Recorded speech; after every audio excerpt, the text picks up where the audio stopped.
नमस्कार मैत्रिणी, मग कशा आहात तुम्ही? बरे असतान? चला मग, झाला का तुमचा स्वयंपाक? चला मग, मी रत्ना पवार तुमचं स्वागत करीत आहे आपल्या एक छोट्याशा मराठी ब्लॉगमध्ये.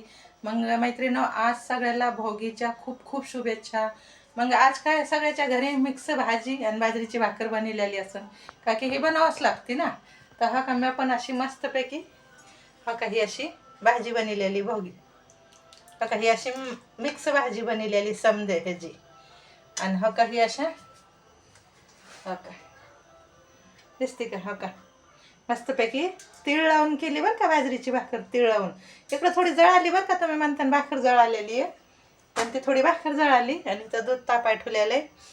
आणि असं मस्तपैकी बाजरीची भाकर तीळ लावून केलेली, पण तुम्ही पण केले असते सगळ्यांनी. चला मग, उद्या आहे संक्रांत, कुणी कुणी साड्या आणल्या, सगळ्यांनीच आणल्या असत्या ना. चला मग, भेटू नेक्स्ट व्हिडिओमध्ये. बाय.